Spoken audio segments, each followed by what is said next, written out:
Hello, and welcome to the Psych and Business Podcast, where we highlight the integration of psychology and psychological principles into the world of business and organizations. I'm your host, Dr. Ernest Wayde. It is my pleasure to welcome our guest to the show today. She is a consulting psychologist who leverages over 2 decades of clinical experience to help shape success for leaders and executives. Her name is Dr. Sunni Lampasso. Dr. Lampasso utilizes behavioral science to facilitate leadership development and positive organizational change. Her executive coaching and consulting experiences spans various industries, including financial services, law, construction, government, technology, and nonprofits. In addition to her extensive clinical experience in multiple settings, Sunni has held leadership roles in nonprofit and for-profit settings, built and managed a thriving private practice, and taught several graduate-level psychology courses. She also has regular speaking engagements on leadership, building positive workplace culture, burnout, resilience, and emotional intelligence. Dr. Lampasso holds a doctorate degree in psychology, is a licensed clinical psychologist, and is a board-certified behavioral analyst at the doctoral level. Dr. Lampasso, welcome to the show. Thanks, Ernest. Happy to be here. Thanks for having me. Sunni, I'm so happy to have you on the show. I know that you are one of the great psychologists out there doing excellent work. And so I'm really excited to get into that. But I always like to start the show by asking, how did you get into the world of business, especially because you have over 2 decades in doing clinical psychology? Well, I appreciate that question. And, the reason that I moved over into the business world to do more consulting and executive coaching really ties in with my early experiences as a leader early on in my career, being hired into leadership positions without any leadership training at all, right? Knowing the struggles that I went through firsthand, I know that it didn't have to be that way, right? Had I had an executive coach or other formal leadership development training, I would have had the opportunity to really understand my strengths and how to leverage them, as well as figuring out what areas I needed to develop. So that really drives me in terms of wanting to help people in the workplace to, be more successful, to create positive workplaces, again, based on some experiences that I've had that were, a little bit less than positive, I'd say. Yeah, I love that story, especially hearing how your own experiences really, encouraged you and helped you figure out how you could help other people do this, especially in terms of providing coaching and consulting. I'm really interested in how you do that using ACT, because I know that you are an expert in ACT. So can you share a little bit about what that is and how you leverage that? Sure. So, I like to refer to it as ACT, and that is acceptance and commitment therapy. However, using that in executive coaching, it's acceptance and commitment training. And it's really a cognitive behavioral framework. So it's a way to think about things that addresses how do we improve behaviors that we want? How do we do more of what we want that's moving us toward our goals, while addressing thoughts and feelings that may get in our way, get us stuck from moving toward the goal, or, actually make us do things that move us away from our goals. So that's really the underlying piece in the way that I work with people, whether I'm working with leaders to help them really align their behaviors with their values and their purpose and take action toward that. Or, sometimes in teams where people are not aligned on the purpose and engaging in those behaviors that move them toward the goals of the organization. That's really cool. So you can use this both with individuals and with teams. Yes, exactly. So, when you're looking at this framework with a team, it's really getting everyone's input, right, in terms of the direction and what's getting in the way. However, with individuals, it's really looking at for them, both personally and professionally, what motivates them, what drives them, what are they doing to get there in terms of behaviors, and then what takes them away from it. And really looking at that piece and figuring out how to navigate those obstacles, which are oftentimes what we think and what we feel. Yeah, and I know that you've done this a lot in the for-profit industry as well as the non-profit industries. Can you talk a little bit about the difference in working in those settings? Sure. Well, I think the interesting thing about having worked in so many industries, right, while they are Hmm. vastly different, and I'm not an expert in any of the industries that I work in. However, I am an expert in human behavior, interpersonal dynamics, and these types of people issues show up no matter what type of organization it is, Yeah, right? So I think yeah, that's yeah. really important. People are people. Exactly. It's really important when I'm going in is, if I'm working in any industry, I say I'm not an expert in your industry, right? Hmm. I'm willing to learn. You're the expert in that.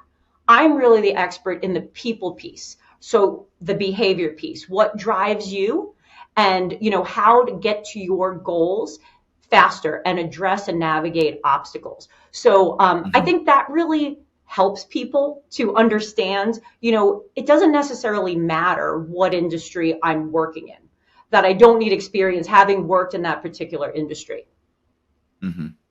Yeah, I really appreciate what you're saying in terms of, it doesn't matter the industry. What matters is the people, right? The people are who you work with, and that's where your area of expertise is working with the people to help them find purpose. And I think that's one of the areas that you focus in, right? Purpose-driven leadership.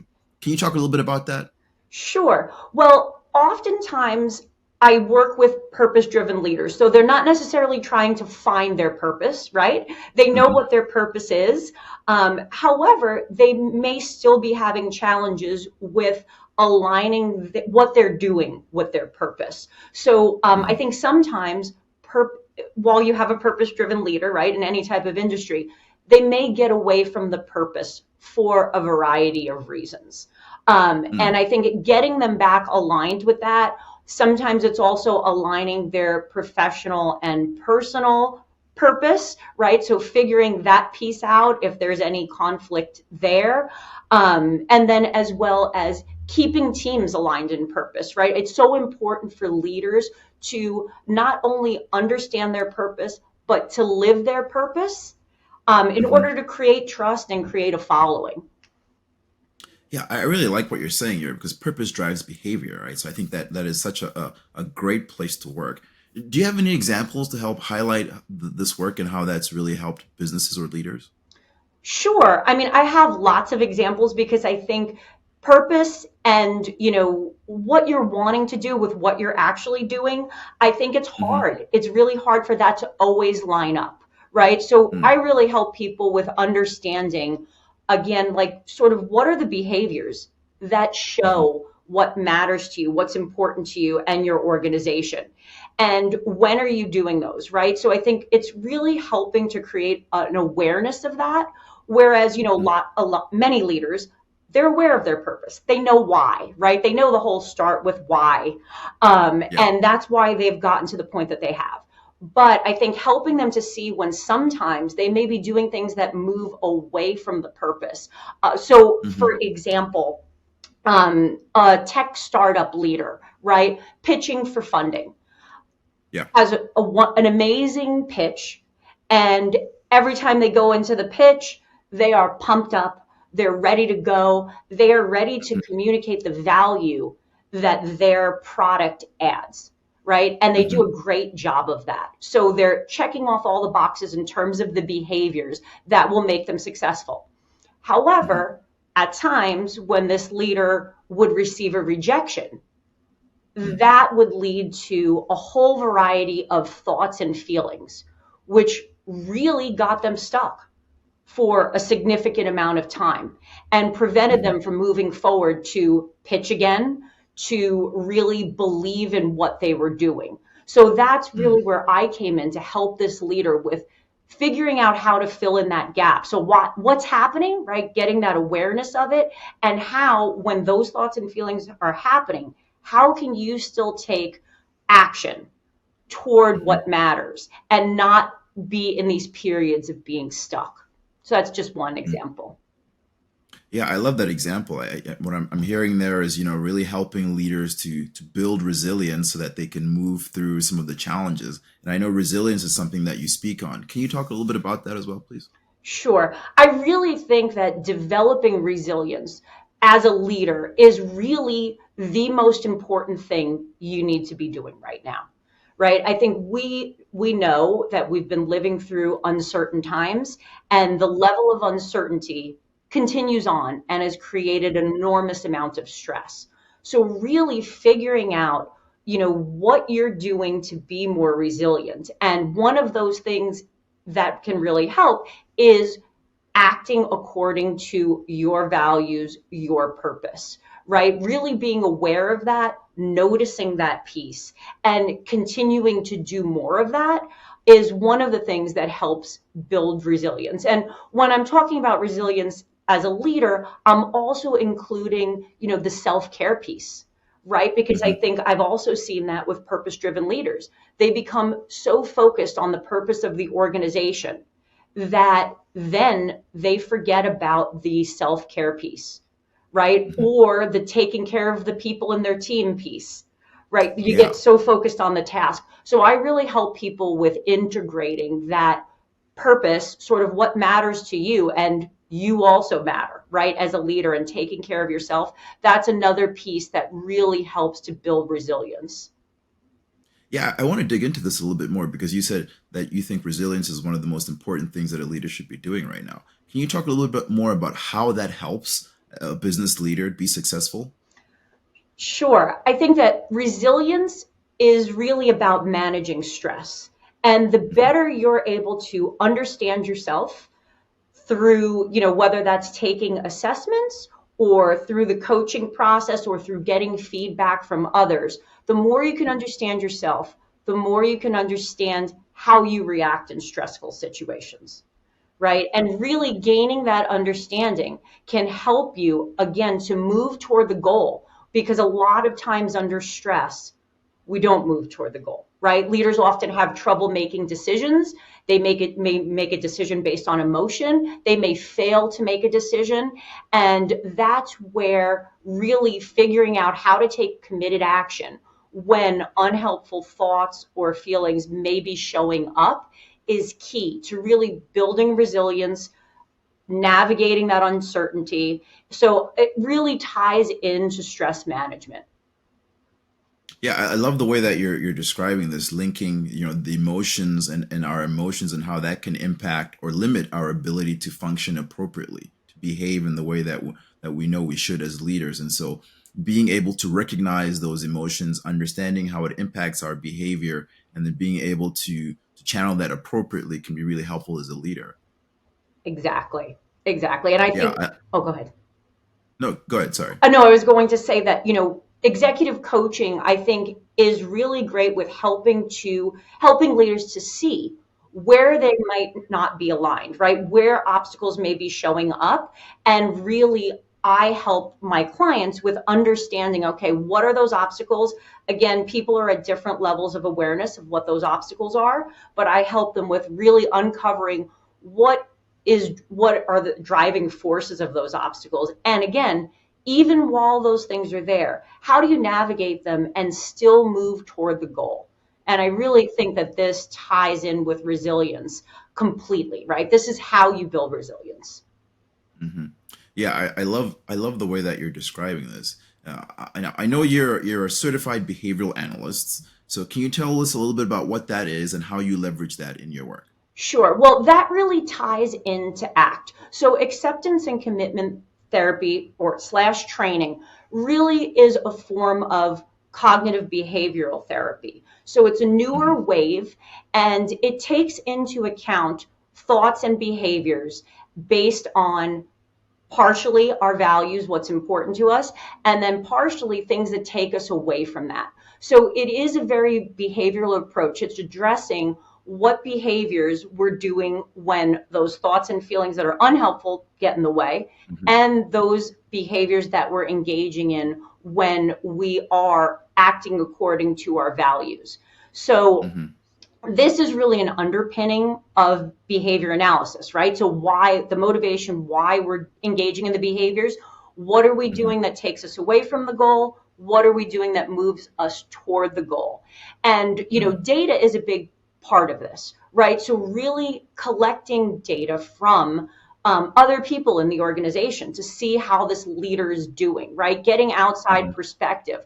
Also, me observing leaders in meetings and sort of what things they're doing. So I help people with making an actionable development plan, right? A plan for growth. How are you leveraging your strengths? But also, how are you identifying? Let's say you want to improve communication. How are Mhm. you identifying specific behaviors that you want to see more of?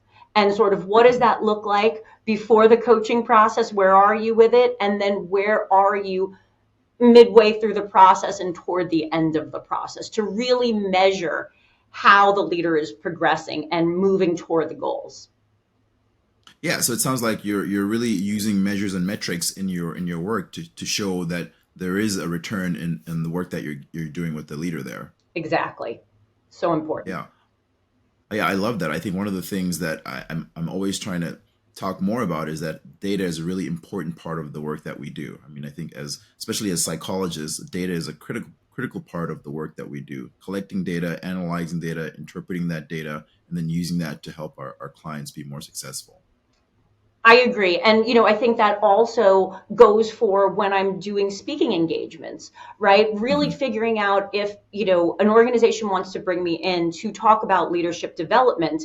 That's great. But I really need to understand the leaders in this organization and meet with them and get an idea of what are the themes that are coming up in terms of what are their leadership challenges. So I can really Hmm. customize a workshop or multiple workshops that will be useful for them in addressing their specific leadership issues. Hmm. Yeah, I know that you also do speaking engagements, and I know that you're also writing a book on leadership. Can you give us a little preview on what we can expect to see in that book? Sure. Well, I think a lot I've talked about today really ties into the book, but the book is really going to be about when purpose driven leadership isn't enough. Hmm. So, again, when things show up and get in the way of us continuing to be purpose driven, and how to navigate those challenges, and really also what I am doing is I'm incorporating my own experience in leadership, Hmm. but I think more importantly, I'm incorporating the experiences of other leaders and how they've navigated continuing to follow their purpose, what they've done when obstacles have shown up, and really providing strategies for leaders from different Hmm. various perspectives of different types of leaders, global leaders, and how, what you can do now to Hmm. continue to live toward your purpose and, do things to move you in the direction of your goals. Yeah, I really love where you're going with this. I think especially because as we talked about, you know, purpose is so important nowadays, especially when there's so much going on, and we're all experiencing so many pressures and anxieties. I think you really keeping your purpose in mind and using that as your anchor stone is really important. So I really appreciate the work that you're doing there. Thank you so much. Well, Sunny, this has been a really great experience. I want to ask you, as I always want to ask everybody, because we have you here and you're kind of providing some free advice here. What advice or what tips would you provide to business leaders out there right now? I think this is something I touched on a little bit earlier, but I can't stress enough the importance of learning ways to manage uncertainty, right? So doing things to build resilience in yourself, and then as well as really looking at your team and helping them to build resilience and to learn to navigate uncertainty. And, there are really so many ways to do that. But I really think that is the key because, again, the uncertainty that we've had over the past few years, it's been unprecedented and it continues, right? No matter what Hmm. industry you're in, there's really Yep. high levels of uncertainty. And the better that we could manage that, navigate it, and still be able to, make sound decisions and move forward on our leadership journeys, I think the better off we'll be. Yep. I think that's really great advice. Sunny, you're doing such great work out there. How do people get a hold of you? Sure. Well, you can find me on LinkedIn with my name, Sunny Lampasso. It's right down on the bottom of the screen there, or my business website. My business is Shaping Success, and the website is shapingsuccessconsulting.com. Awesome. Thank you so much for coming on the show, Sunny. This has been such a great experience, and we'll definitely have to have you come back when your book is published so you can talk more about that. I would love that. Thank you so much for having me, Ernest. Great to be here. Thank you for coming. And for everybody else, thank you for listening. We hope you will join us next time.